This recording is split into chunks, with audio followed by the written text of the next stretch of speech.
thanks. 225. That's the number of guns that South Bend Police has confiscated so far this year. And while national attention is focused on gun violence in the wake of several recent mass shootings, police here say the numbers are similar to years past. WSBT-22's Patrick Roth is here now. And Patrick, there are a number of reasons why police might confiscate a gun. Yeah, Rick, and it's not always because they're used in a crime. In fact, some guns are eventually returned to their owners. But police have a system to make sure those guns don't wind up in the wrong hands. At first glance, it might seem like 200 confiscated guns is a lot. But there are several possible scenarios where police could wind up temporarily confiscating a gun, including just for safekeeping. Somebody could be off their meds or something like that, and a family member says, hey, we have a couple of weapons, we're worried about them. And then we would take them in that kind of a situation as well. If a gun is brought in, it's first taken to property, then property checks it in. And once it's checked in, then they let us know that, hey, they have a firearm.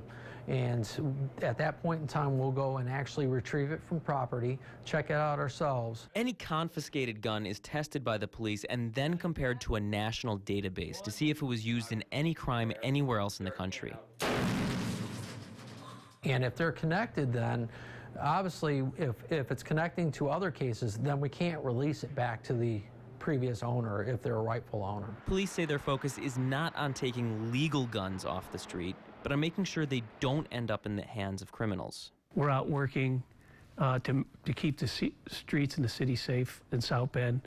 And as we come across criminal activity or criminals and they possess weapons to further their criminal activity, those are the people we're after. The number of guns confiscated so far this year is on par for what they collected last year. And police say right now it's difficult to sort out how many have been connected to crimes or confiscated for other reasons. All right, Patrick, so what are some of the scenarios where police would return a confiscated weapon?